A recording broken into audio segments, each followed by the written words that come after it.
l'époque des hypervitesses, de plein de choses à faire et des retards partout. Avancer. Tu dois travailler, travailler et travailler. Ordre et désordre. Je dirais Sous tension. connecté. Paradoxal. Moi, je la trouve chamboulée. Prometteuse. Angoissante. Anxiogène. Superficielle. Singulière. Je dirais qu'elle est éreintante. Positif. Complexe. Vous écoutez Craquer l'époque, le podcast des imaginaires politiques. Bonjour à toutes et tous et bienvenue dans ce nouvel épisode de Craquer l'époque. Nous sommes aujourd'hui en compagnie de l'autrice et professeure de yoga Camille Test. Camille Test, bonjour. Bonjour. Alors la semaine dernière, nous avions abordé avec Camille son rapport au yoga, au corps, à la politique. Et aujourd'hui, nous allons revenir plus en détail sur son dernier livre, Politiser le bien-être, aux éditions Binge Audio, collection sur la table. Alors ma première question concernant votre livre, ce serait déjà son titre, Politiser le bien-être. C'est un titre qui interpelle, il y a quelque chose de presque antinomique dans ce titre, tant le bien-être semble un peu, en fait, de base éloigné de toute dimension politique. Comment est-ce que vous définissez le bien-être ? Alors le bien-être, c'est une recherche d'équilibre intégral, c'est-à-dire à la fois physique, psychologique, émotionnel, spirituel et même social au sens relationnel. Et effectivement, le titre de ce livre, il a l'air, il sonne un peu comme un oxymore parce qu'aujourd'hui, quand on pense au bien-être, on pense au marché du bien-être et donc on pense à vraiment des espaces totalement apolitiques, en dehors de tout questionnement social, politique, etc. Et puis politiser, ça sonne politique par définition. Et en même temps, le terme de bien-être, à la base, c'est un terme très politique, et ça je le rappelle dans le livre et ça me semble important. C'est par exemple un terme qui est présent dans le premier slogan de la CGT en 1895, liberté, solidarité, bien-être. C'est un terme qu'on retrouve énormément dans la pensée anarchiste, par exemple, et c'est un terme qui en fait au fur et à mesure, au cours du XXe siècle, a été dépolitisé pour ne qualifier plus qu'un marché dans lequel en gros on trouve tout un tas de pratiques, nutrition, yoga, pilates, pratiques spirituelles de toutes sortes, pratiques de médecine dite alternative ou d'univers extra-européen, type médecine chinoise, Reiki, etc. La raison pour laquelle ça me semble important de le noter, c'est que c'est comme en quelque sorte si le capitalisme avait transformé toutes ces pratiques qui nous font du bien individuellement et collectivement pour en faire un marché, comme le néolibéralisme, le capitalisme néolibéral sait si bien faire, tout transformer en marché jusqu'à l'intime, jusqu'à des pratiques qui pendant longtemps ont échappé au marché. Jusqu'aux années 90, le marché du bien-être, c'est pas grand-chose et toutes les pratiques qu'on retrouve à l'intérieur, bien se nourrir, prendre soin de son corps, faire du sport, avoir des pratiques spirituelles, ça existait. C'était pas des choses qu'on pouvait acheter, en gros. C'était des choses qu'on faisait comme des pratiques culturelles, des pratiques communautaires, Et donc ça dit quelque chose qu'aujourd'hui vous puissiez, par exemple, vous acheter une pratique spirituelle. C'est assez étrange. En tout cas, je crois que ça dit quelque chose de la façon dont notre société est agencée. Et dans le livre, j'essaye de critiquer ça et de questionner ça, en tout cas. Et donc, justement, sur la question de cette généralisation un peu du bien-être, dans votre livre, vous écrivez « Face à la planète qui brûle, nous ne savons que faire. Alors, à défaut de changer l'ordre du monde, nous tentons de nous changer nous-mêmes. » Est-ce que du coup, cette obsession moderne pour le bien-être, ça serait une réponse ou une conséquence à une certaine forme d'impuissance généralisée face au monde ? Je crois que effectivement, on est dans une ère que Gilles Lipovetsky qualifie d'hyper-individualiste, c'est-à-dire que on ne sait plus que compter sur nous-mêmes. C'est-à-dire qu'on n'est pas seulement dans une époque individualiste où, comme les Lumières, par exemple, valoriser l'individualisme au sens s'intéresser à nos besoins personnels, à nos envies, à nos rêves, à un parcours personnel, ce qui, à mon sens, me semble assez chouette. Mais on est vraiment dans une ère de non seulement le personnel nous intéresse, mais le collectif ne nous intéresse plus. Et donc, du coup, on regarde toute forme d'organisation collective ou de solution collective comme quelque chose qui ne fonctionnerait pas, ou alors au moins avec ironie. Moi, par exemple, alors là, j'ai 30 ans, mais je sais pas, quand j'ai grandi dans cette culture des pratiques collectives, que ce soit des pratiques religieuses ou même des fêtes de village ou je sais pas, de l'organisation collective politique comme des syndicats. J'ai toujours regardé ça avec vachement d'ironie, comme si c'était un truc un peu ringard d'antan. Or, on a besoin, je crois, aujourd'hui, pour changer les choses, de s'organiser collectivement. Et donc, on est face à un problème, à une sorte de hiatus où, effectivement, comme on ne croit plus au collectif ou qu'on regarde le collectif avec ironie ou qu'on ne sait pas trop quoi en faire, on se tourne vers des solutions individuelles pour aller mieux. Et comme je le disais la semaine dernière, ça ne fonctionne pas très bien.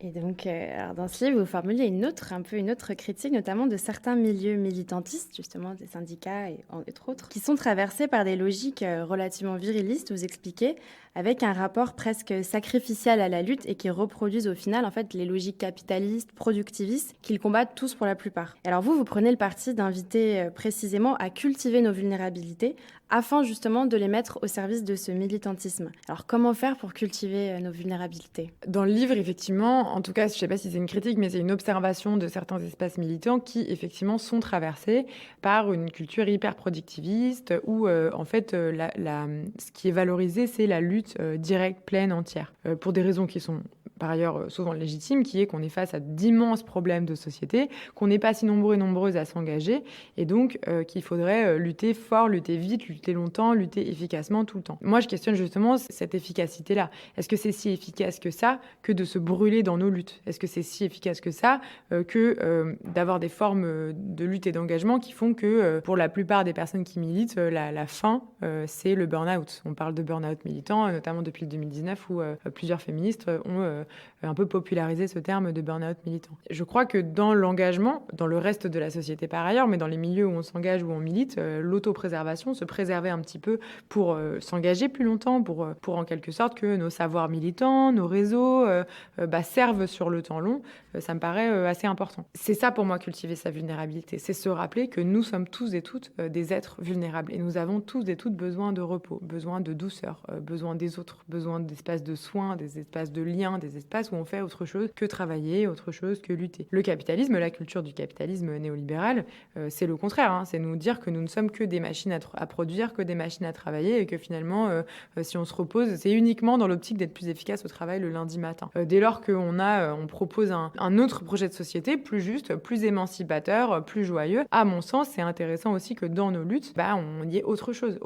que de la souffrance en fait, tout simplement. C'est quelque chose d'ailleurs qui est très très bien, je trouve, exploré dans un bouquin qui s'appelle Joie militante, que vous connaissez peut-être, qui est un bouquin qui a quelques années maintenant et qui parle de ça, hein, qui parle justement de cette idée que si nos luttes ne contribuent pas à nous émanciper, c'est qu'il y a un problème avec nos luttes. C'est ce que dit notamment la traductrice francophone de cet ouvrage, qui s'appelle Juliette Rousseau, hein, je la reprends, je la paraphrase ici. Donc voilà, je crois qu'on aurait tout intérêt, notamment grâce à des pratiques de bien-être, mais sans doute pas que, à utiliser dans nos espaces d'engagement, dans les espaces associatifs, en fait dans tous les espaces où les gens s'engagent, à cultiver une forme de care. Le care, c'est cette prise de conscience que nous sommes tous et toutes des êtres vulnérables, interdépendants, et que prendre soin de nous mutuellement est totalement nécessaire. Et si on le regarde pas en face, si on regarde pas cette nécessité en face, soit on se brûle, soit le care est assuré dans l'ombre par des personnes qui ne sont pas valorisées pour ça. C'est le cas dans notre société aujourd'hui, où finalement le care, les gens qui prennent soin de la société, souvent sont extrêmement mal payés, voire pas payés du tout quand il s'agit des mères à la maison, par exemple. Il y a un problème de culture, hein, où en fait on invisibilise totalement tout le soin dans tous les milieux, et en particulier dans les milieux militants. Donc je crois qu'aujourd'hui on a tout intérêt à se poser la question de comment la douceur, comment le soin peut être partagé, peut être diffusé dans les espaces d'engagement. Moi, à mon échelle, je parle avec ce que je connais, c'est-à-dire le yoga, la méditation, la douceur, créer des espaces de repos, créer des espaces de soins, mais il y a évidemment 1000 manières de diffuser du care dans le monde de l'engagement. Donc, tout de suite, nous allons écouter un extrait musical. C'est une chanson qui s'appelle Le temps d'avant, qui est chantée par Dany Terreur et Kalika.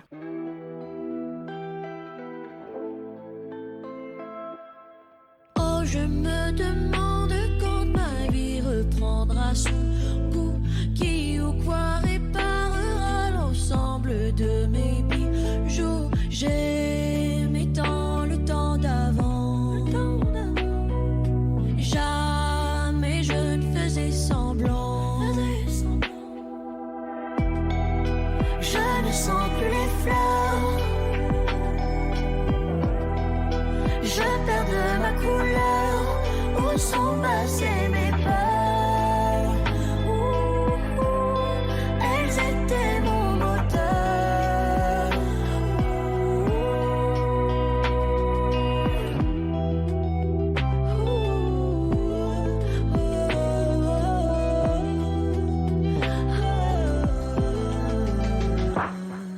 Je me sens si seul dans ce monde, je frôle le dégoût.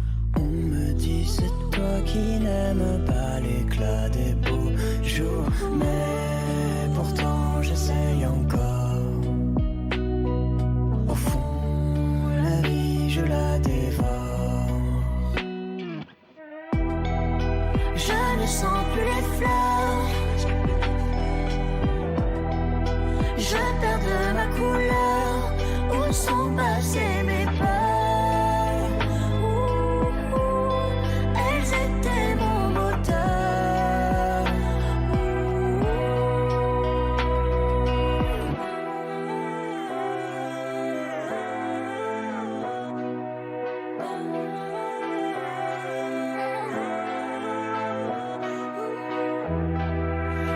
ne sens plus les fleurs. Je perds de ma couleur. Où sont passées mes peurs? Elles étaient mon moteur.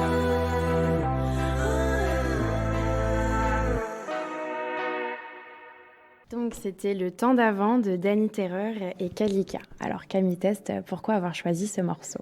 Alors c'est drôle parce que ce morceau qui est quand même très spleen, un peu, il y a une vibe un petit peu mineure, un peu déprimante. Elle est à l'opposé de ma personnalité. Je suis plutôt un peu hyperactive et plutôt joyeuse, voire un peu trop. Et parfois j'ai besoin d'un truc qui me calme et qui me recentre et qui m'apaise. Et ce son marche particulièrement bien sur moi. Et en fait, au-delà de ça, j'ai choisi cette musique parce que j'aime beaucoup ces deux artistes. Autant Dany Terreur, qui est un artiste qui travaille pas mal avec une artiste qui s'appelle Alice et moi, que j'ai rencontrée quand j'étais journaliste. Je les avais interviewés dans le cadre d'une tournée de concerts. Et Kalika, je l'ai découverte un peu plus récemment et c'est une artiste pop dont j'adore l'univers. Elle est extrêmement subversive dans sa façon de jouer avec les codes de la féminité, de la masculinité. Il y a un côté un peu de monstruosité. Enfin, elle explore un peu un côté très charnel, parfois un peu à la limite du dégueulasse, entre guillemets, dans ses clips, dans sa musique, dans ce qu'elle montre. Et je la trouve extrêmement puissante et courageuse, très très inspirante, très très forte. Voilà, j'avais envie de lui donner un peu de lumière. Merci de nous avoir fait découvrir ce morceau.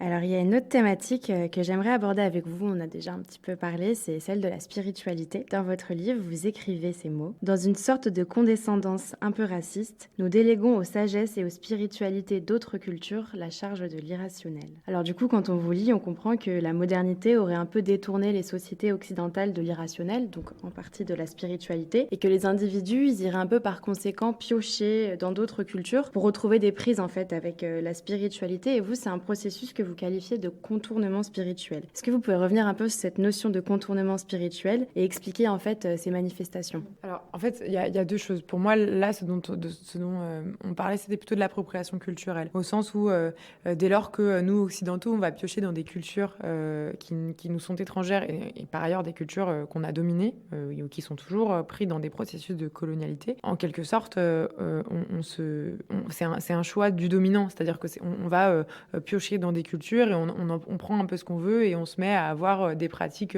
plus ou moins spirituelles ou en tout cas à performer une forme de spiritualité sans vraiment nous interroger sur les conséquences que ça peut avoir sur les cultures concernées. Des conséquences qui peuvent être par exemple de l'ordre de si on se met à faire comme on trouve aujourd'hui partout dans les studios de yoga des cérémonies du cacao qui sont des cérémonies qu'on trouve plutôt dans des espaces d'Amérique centrale, et ça peut avoir des conséquences en termes de transformation de pratiques qui ne sont pas les nôtres, qui peuvent conduire par exemple jusqu'à en quelque sorte dégoûter un peu les gens dont c'est leur pratique traditionnelle, qui se disent mais qu'est-ce qu'ils ont tous ces blancs tout à coup à aller piocher dans nos trucs alors que avant on était moqués, voire en tout cas pas valorisés, voire parfois opprimés pour ça. Et puis il faut bien dire qu'un jour la cérémonie du cacao elle va passer de mode et ça ce sera et puis en fait ce que je dis dans le livre, c'est comme si on rendait un jouet cassé qu'on aurait volé à quelqu'un. Donc à mon sens il y a quelque chose d'un peu toxique là-dedans. Pour ce qui est du contournement spirituel, c'est une autre notion. Pour le coup, le contournement spirituel, c'est plutôt une pratique qui consiste à expliquer des problèmes très concrets, comme le réchauffement climatique par exemple, par des causes vagues. Donc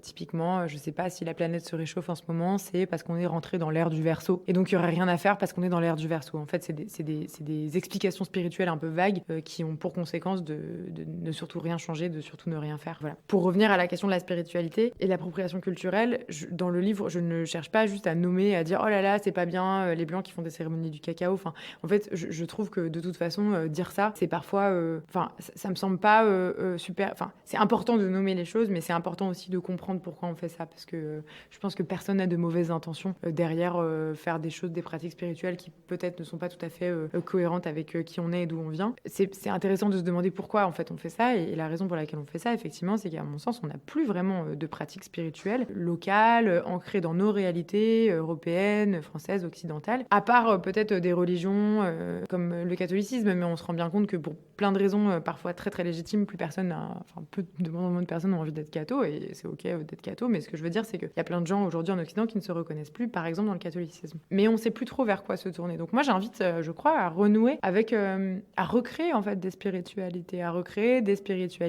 si on en a besoin, si ça nous fait du bien, et je crois que ça nous fait du bien, parce que la preuve, c'est qu'on se tourne vers les spiritualités des autres. Et donc, c'est un peu flou comme ça, mais je crois que ça peut passer par s'autoriser à avoir des gestes irrationnels. Ça peut être, je sais pas, allumer une bougie, ça peut être des prières, ça peut être passer du temps avec, je sais pas, en communauté, avec des gens qu'on aime, avec des gens qui nous ressemblent ou avec des gens qui nous font du bien, en cultivant un certain sens du sacré, au sens accorder des espaces pour des choses qu'on a envie de protéger. Je crois qu'aujourd'hui, dans un contexte par exemple de réchauffement climatique où on est en train de pourrir le vivant, passer du temps en nature et conscientiser que cette nature elle est importante pour nous et qu'on a envie de la protéger, c'est un acte profondément spirituel. Et je crois que c'est un acte spirituel qui fait du sens par rapport à notre réalité à nous. C'est un peu différent, à mon sens, que d'aller faire une cérémonie, par exemple du cacao, pour garder cet exemple, qui n'a pas vraiment de sens, au sens où en fait c'est une cérémonie qui fait du sens dans un contexte géographique donné, où le cacao est une plante très importante.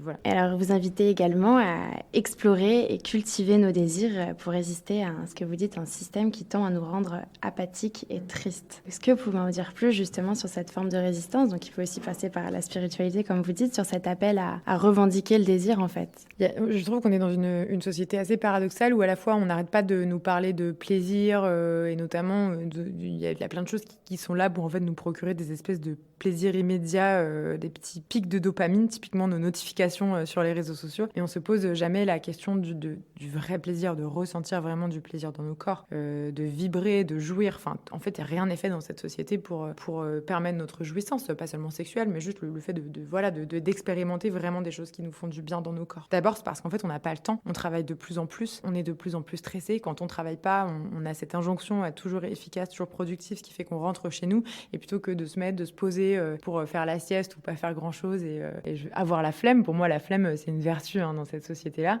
On essaye d'être toujours, de faire des choses toujours plus efficaces avec nos corps. Ça a un impact, je pense, sur notre plaisir, au sens où on ne crée plus vraiment des espaces de plaisir, que ce soit du plaisir sexuel, du plaisir à faire du sport, à danser, à rien faire, à glander. Donc, je crois qu'effectivement, toutes les pratiques qui nous permettent de retrouver du plaisir sont profondément subversives. Aussi parce que, effectivement, une société qui nous coupe de toute forme de plaisir, c'est une société qui marche sur la tête, parce que, comme le dit bien Chloé l'écrivain que je cite dans le livre, à quoi bon si ce n'est le plaisir, en fait, à part le plaisir, pourquoi on est sur Terre, en fait? Si c'est pas pour ressentir de la joie, enfin, à quoi ça sert de vivre en réalité? Et donc, je crois qu'il y a quelque chose vraiment de politique à nous poser la question de comment est-ce qu'on fait pour avoir des espaces de plaisir, plus généralement, comment est-ce qu'on fait pour orienter la société vers le plaisir. Et évidemment, je ne parle pas du plaisir de quelques-uns et quelques-unes, je parle du plaisir de tous, parce qu'il faut bien savoir que déjà que les personnes qui ont les moyens, voire le temps de ressentir du plaisir, ont de la difficulté à le faire. Parlons des personnes qui n'ont ni l'argent, ni l'espace, ni le statut social pour se créer des petits espaces de plaisir. Je parle évidemment de toutes les personnes opprimées, oppressées, et finalement, c'est la majorité des personnes. Et alors tout à l'heure, vous reparliez un petit peu que ça pouvait être quelque chose de spirituel, d'avoir un rapport à la nature. Et dans un de vos derniers chapitres, vous parlez qui s'intitule d'ailleurs « Retisser nos liens avec le monde ». Vous évoquez justement la question des écoféministes et notamment leur rapport à la nature et cette idée de ressentir dans nos corps pour agir en conséquence. Est-ce que les nouvelles sensations que vous avez pu ressentir depuis le changement de vie que vous avez opéré, elles vous ont permis de retisser des liens avec le monde? Et si oui, lesquels? Alors moi, je ressens vraiment dans ma chair ce que font les écoféministes, notamment Starhawk ou Joanna Macy depuis des années, qui effectivement de créer des espaces ou de recréer des relations très très fortes avec tout ce qui nous importe, à savoir les autres humains, mais aussi les autres animaux et le vivant dans son ensemble. Effectivement, le fait de vivre juste à côté d'une forêt et par ailleurs en bord de Seine, où je peux tous les jours aller voir l'eau, voir comment la lumière se reflète dans l'eau, aller écouter les oiseaux, promener les chiens de mes voisins, passer du temps avec mon chat, passer du temps avec mes voisins, ce qui n'arrivait absolument jamais quand j'habitais en ville. Tout ça, c'est vraiment des choses qui m'ont fait retrouver en fait ce qui me semble être une forme de vie bonne, en fait, de vie qui nous correspond à nous, humains. Et bien évidemment que ça a un effet majeur sur ma santé mentale. Au-delà du fait que, comme je suis prof de yoga, c'est vrai que je fais pas mal de pratiques qui globalement ont quand même un effet assez positif sur mon système nerveux. La vraie différence entre ma vie d'avant de journaliste en ville et notamment à Paris et ma vie de maintenant de prof de yoga à la campagne, c'est que j'ai retrouvé un rythme et un rapport aux éléments, à la nature, aux vivants et aux autres qui est un acte de guérison quotidien en fait. D'accord, merci beaucoup. Alors on arrive bientôt sur la fin de cet entretien. Pour conclure, Camille Test, qu'est-ce que vous allez faire demain ? Qu'est-ce que vous allez faire demain pour continuer d'affronter un peu le monde ? Pour être honnête, je crois que je suis arrivée un petit peu à bout d'avoir juste des réflexions, on va dire, théoriques ou sur les réseaux sociaux ou un engagement ponctuel en manif voilà. Je ressens là aujourd'hui l'urgence de faire plus politiquement. Je crois que je sais pas exactement quelle forme ça va prendre. Je me pose un peu la question de quoi faire, mais j'ai l'impression qu'on est beaucoup à ressentir ça aujourd'hui. Il faut... Enfin voilà, là on est dans vraiment, on l'a dit un peu plus tôt, je crois, ou la semaine dernière, on est dans un contexte de montée évidente du fascisme. Enfin, pour moi, nos États, nos médias, les plus grands bourgeois se radicalisent. Et je crois on va avoir des conséquences sur nous tous qui nécessitent qu'on prenne la mesure et qu'on se défende de façon un petit peu plus concrète, réelle, efficace que ce qu'on fait aujourd'hui en majorité, moi comprise. Je ne sais pas exactement quelle forme ça peut prendre, mais je crois qu'on doit prendre la mesure de ce qui se passe aujourd'hui. Merci beaucoup pour cet entretien, Camille Test. Au revoir. Craquer l'époque est un podcast produit par Radio Radio et cet épisode a été réalisé par Emma Chignara.